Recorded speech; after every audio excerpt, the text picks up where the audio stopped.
New Year's Six was full of drama, lots of close calls. Playoff games were the best playoff games I think we've seen, and we'll tell you where we hit and where we missed in our predictions. So let's go ahead and get started. All right, the Cotton Bowl, our prediction was Ohio State 24-17. I got to tell you that having Devin Brown, the injury that happened to him early in the game, pretty much sealed the fate of the Buckeyes. Lincoln Kienholz, the young quarterback, came in, really couldn't get anything going. When Brown went out, Missouri just pinned their ears back, and they just went. They were not going to let Ohio State run the ball. They were not going to let TreVeyon Henderson do anything on the ground. And so they held the Buckeyes to a season-low 203 yards, which is just crazy. So hats off to Brady Cook and the Missouri Tigers. And Brady Cook just announced he's coming back for another season. And I think this is a springboard for them into next season. So I would be very excited if I'm a Missouri fan. I really like where you're headed. I would expect Missouri is going to be vying for a playoff spot next year. It's going to be very competitive. The SEC could get 3 or 4 teams in, and I think Missouri could be one of those. If you're an Ohio State fan, you got to be a little concerned at the quarterback position. Obviously, Devin Brown, he looked pretty good. The sample size was just too small to tell how he was going to be. I thought he looked okay. They went down, they scored a field goal, kicked a field goal, and it looked like he was going to do all right. But then that injury happened, and you could just tell he was not the same. Tried to play a little bit, just was not the same. I think that you guys, it sounds like you're going to get Will Howard out of the portal. That would be a great get for you guys from Kansas State. And so you're going to need that quarterback position solved, because I feel like the Buckeyes have a lot of really good pieces heading into next year, minus the quarterback position. Rolling into next year, both Missouri and Ohio State, I expect to be vying for playoff spots. Ohio State is going to be, again, one of the favorites to win the Big Ten, and we will just see how that shakes out. Ryan Day is probably feeling a little bit of pressure. I think some of the Ohio State fans, are frustrated watching Michigan have all this success, but it is what it is. You got to just focus on you, and I think Ryan Day is a really good coach, and he's probably going to figure it out. Missouri, Eli Drinkowitz, like I said, he's got you going in the right direction, recruiting well, hitting the transfer portal well, and I'm excited to see what the Tigers bring into the 2024-2025 season. Okay, so now we got the Peach Bowl, and Ole Miss, we had winning 28-17. What actually happened was Ole Miss won 38-25. So we thought they'd win by 11 points. They ended up winning by 13 points, and the game went essentially as we thought it would. We were giving the advantage to Ole Miss in this game, giving the advantage to their offense versus the vaunted Penn State defense. And part of the prediction was just how bad Penn State's defense is, and the other how bad Penn State's offense is. And so the other part of our prediction was that Ole Miss has seen Georgia, and they've seen Alabama, and they've seen these big defensive fronts and these fast corners and fast linebackers that can hit, and it wasn't going to be a shock to them, and it proved true. Penn State, actually, I felt like they were fortunate to only lose by 13. They hit on a couple plays in the first half, one specifically where the quarterback was scrambling to his left. He kind of, reached back like this to throw it, threw it. It was tipped. His receiver ends up catching it, and then, went all the way down inside like the 10-yard line. And so I thought that play was a little bit of an outlier in the game, but that definitely helped them, propelled them to a score. And, they hit on another explosive play later in the half. Then you get to the second half, and they really didn't do anything. Ole Miss really controlled that game. I think, obviously, it was 38-25. Ole Miss could have scored, again, and it just wasn't – it didn't feel that close to me at the end of that game. If you look at the actual yards, though, what will shock you is that Penn State had 500 yards. And I'm looking at that, and I'm just shocked of how that actually happened. But Ole Miss had 540 yards, again, against that Penn State defense, and they really just kind of had their way with that. They had the game control as far as the clock as well, time of possession, 33 and a half minutes to 26 minutes. What this means, I think, for Penn State, I think it's the mission is really simple for James Franklin and Penn State. I think you have to find an offense, and you have to find an identity that you want to be on offense, and you might have to do some things outside of what you have been doing, because the result has been second-tier Big Ten program, like really good, but second tier, not going to beat Michigan, not going to beat Ohio State. Jonathan Smith coming into the conference there for Michigan State. You're going to have more competition. Now you've got Oregon coming in. You've got Washington coming in, USC, UCLA. The conference is not going to get easier, and you're going to have to find some sort of offensive identity or you're going to get left behind. Penn State is elite by all measures on defense. They have the right guys that can play. I mean, they do a really good job coaching them up there, but you have got to find an offensive identity, an offensive something there if you're Penn State.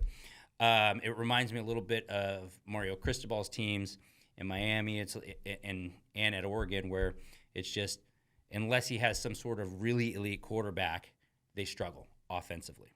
And so, on the other hand, you've got Ole Miss. They've got a ton of momentum. The number one team in the transfer portal. They're getting the people they want. They're writing checks, and I think it's looking up for Kiffin there.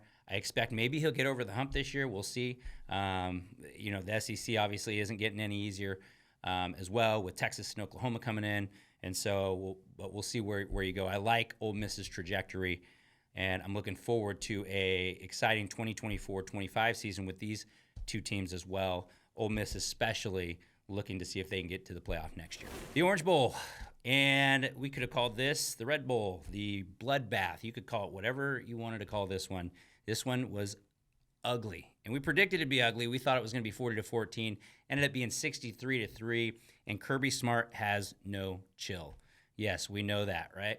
Kirby just put it to the Seminoles. He sent a message to college football about culture and how his team, those guys, he got a lot of NFL guys on that team that decided to go ahead and show up to that game, and FSU had an unprecedented amount of opt-outs.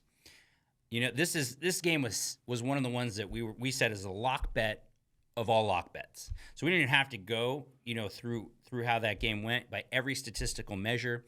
It was domination by Georgia. The yards were 673 and 209 for Florida State, and 4 turnovers for Florida State, none for Georgia. 36 first downs versus 11 first downs, and it was just a complete domination by Georgia.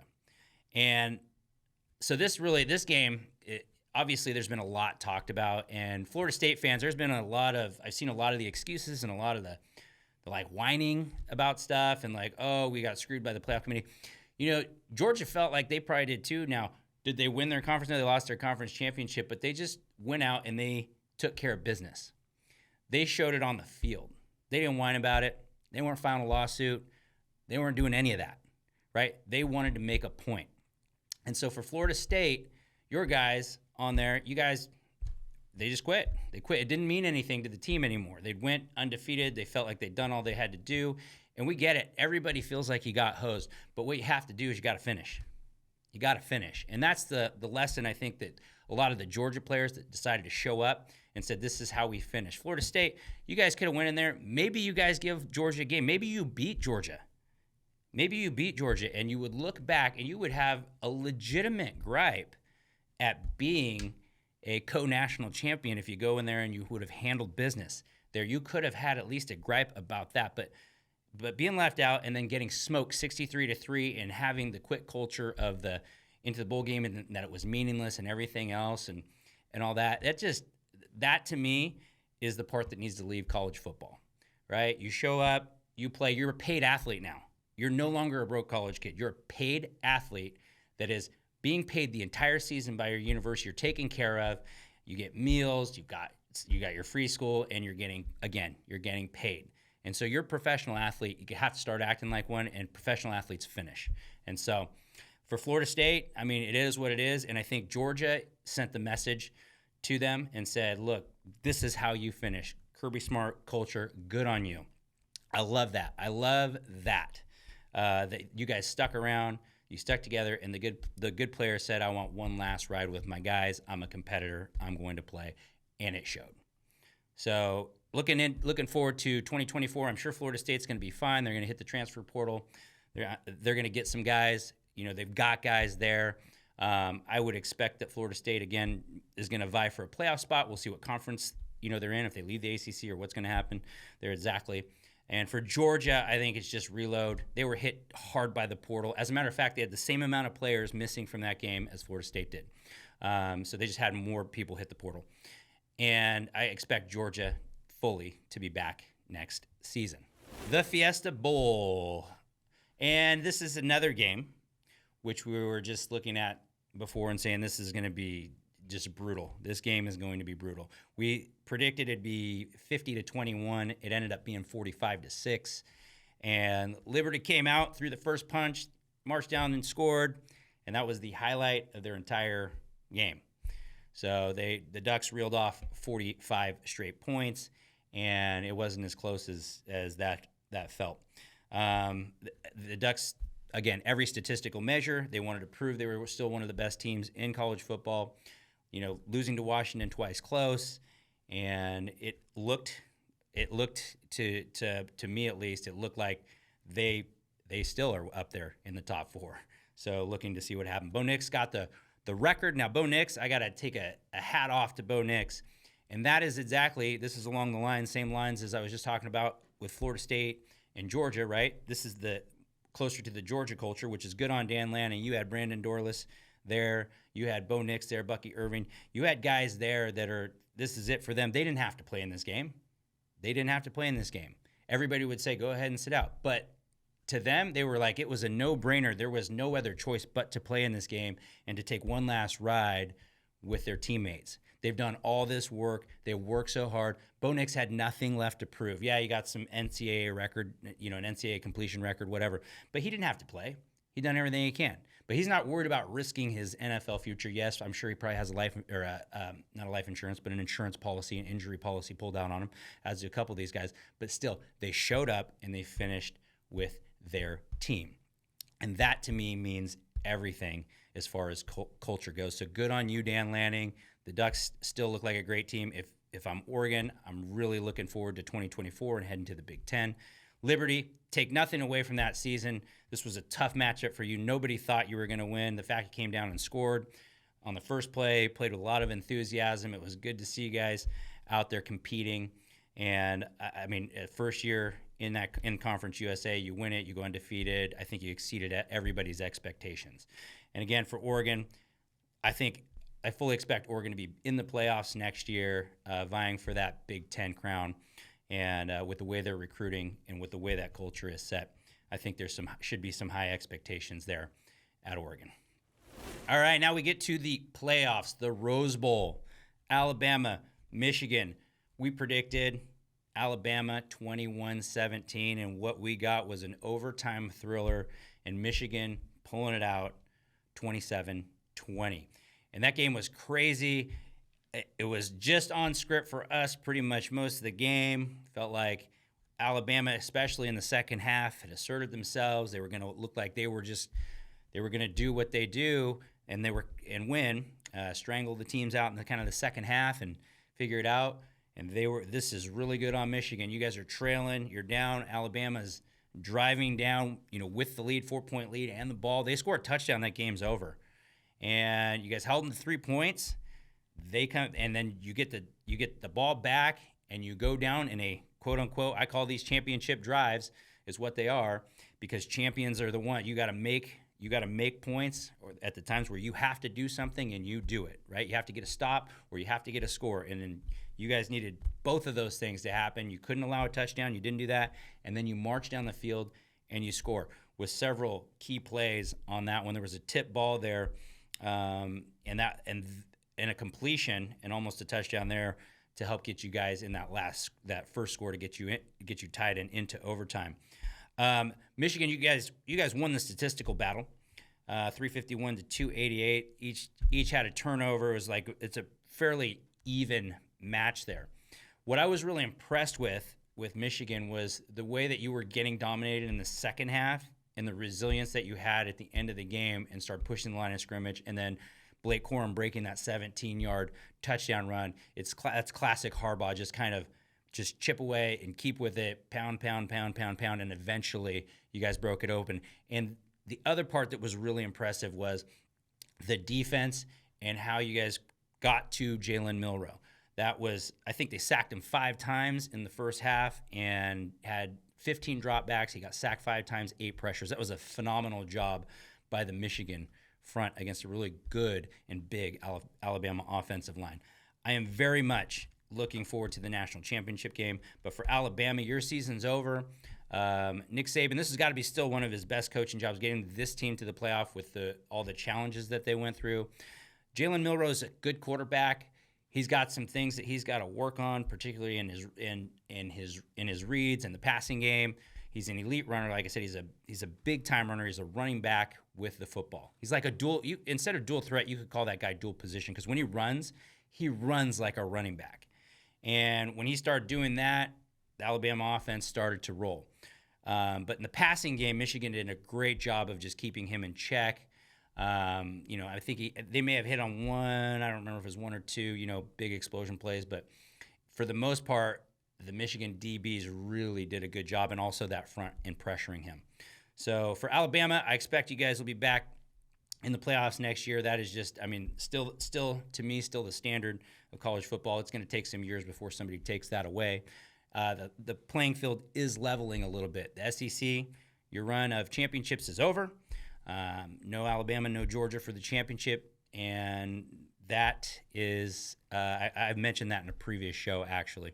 I got a lot of grief for that and saying it was a bad take, but I had said that the players in the SEC had gotten paid all the way up until the NIL and the transfer portal, right? They were paying players beforehand, and everybody knows this SEC. And so then when the transfer portal and NIL hit and everybody can get paid at the top, it's leveled the playing field. These kids can go out of the area, they can still get paid, do what they love, and it's all above board now. And so to me, I still think the SEC is the dominant conference, but you're going to go without a champion this year. We'll see about next year. For Michigan, hats off to you. You have one more game left. You're going to go against a really good Washington team. And I'm going to tell you like a couple of those keys I guess we'll get into for predictions. But I'm really excited to see that Michigan defense against that Washington offense. I think that is strength on strength, and that is exciting to see. But Michigan, again, good on you. You showed resilience. You were down, and you came back, and you advanced to the championship game. We had the Sugar Bowl.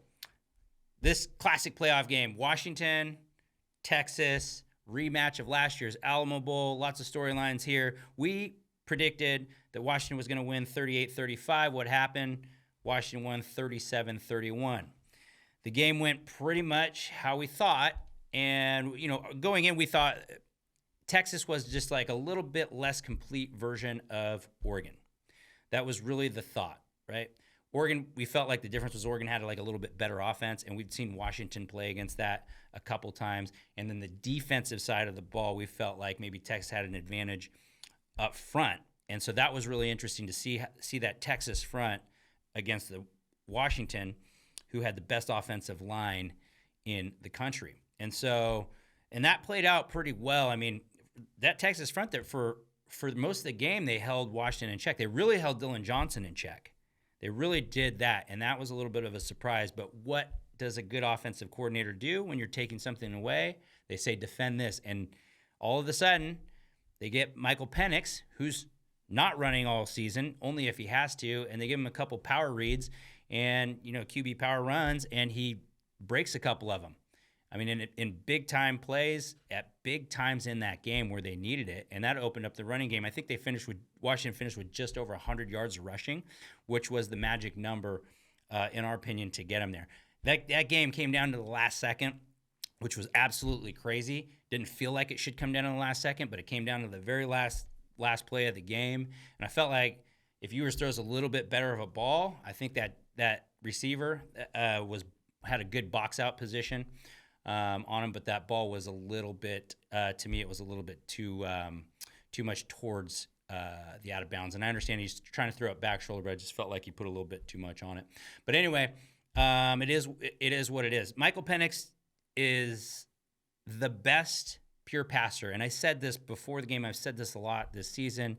Michael Penix Jr., to me, what makes him the best is he is the best at getting moved off of his spot and then resetting his feet and getting the ball out accurately with velocity.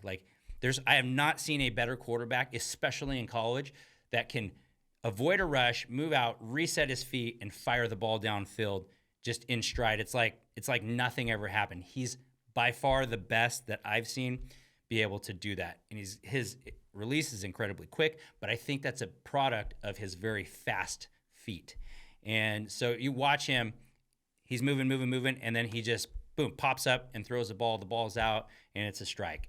And so I watched Penix do this all year long. I think now everybody across the country goes, yeah, that guy probably should have been the Heisman, and he should have. So Michael Penix Jr. should have been the Heisman, right? I view that as a pretty big hiccup, from the Heisman voters, just like when Christian McCaffrey didn't win it as well. Same type of deal. But for the Huskies, you were underestimated. Once again, everybody, Texas was the favorite. Huskies were underestimated, and they had the game control. They really controlled the clock, and I think that number, was 36 minutes they had the ball to 23 for Texas. That is, if you give an offense like Washington the ball for that long of a time, you're not going to win. You're just not going to win.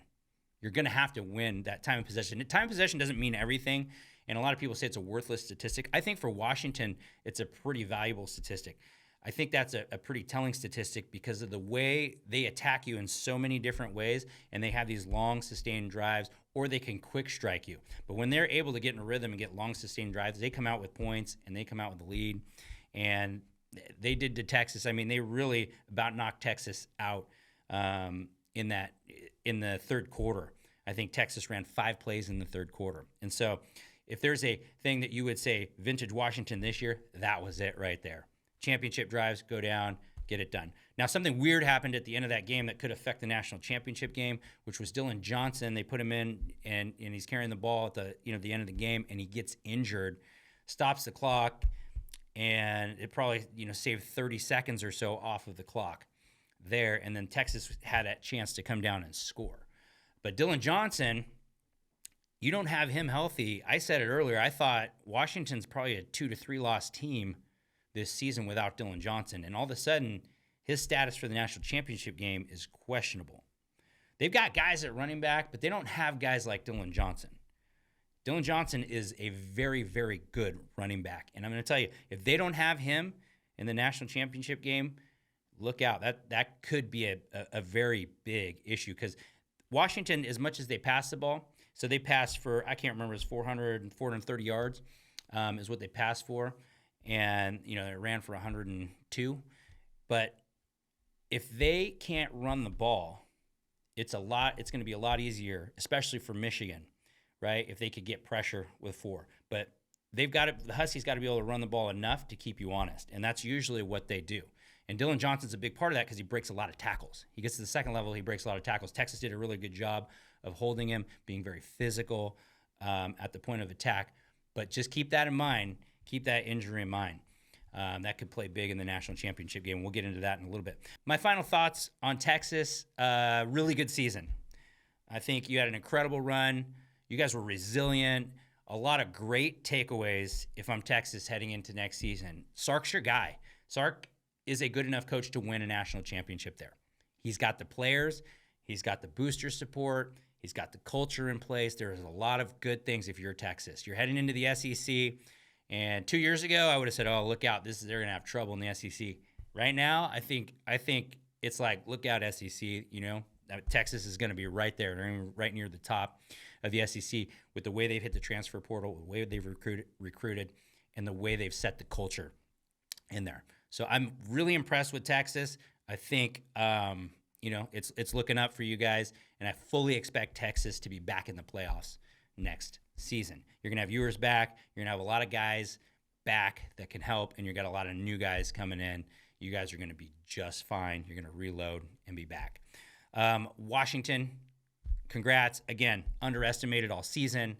You're going to be underdogs again. I think I just saw the line this morning was your underdogs 4.5-point dogs again. And I think that role for you is very comfortable. Kalen DeBoer is very matter of fact. You guys got the best coaching staff, especially the best offensive coaching staff in the country. Your defense shows up when it needs to. And it's hard to see a scenario where you guys don't win the national championship, but we'll get into that for predictions. So hats off to Washington for winning the Pac-12, winning the Sugar Bowl, advancing to the national championship. They've just won. They've got a chance to go win their first outright, undisputed national championship. And I think that is a huge accomplishment. And then they just won their first playoff game ever. That's all we got for today. Thanks for tuning in, whether you're listening or watching. We really appreciate it. Hit the subscribe button if you haven't already. Helps us out. Share it with your friends. And let us know in the comments what you think of the show. We love hearing the feedback and a lot of the great comments there. For Sports Idol Nation, I am Josh Rodriguez. Sports is in our DNA, and we hope it's in yours too.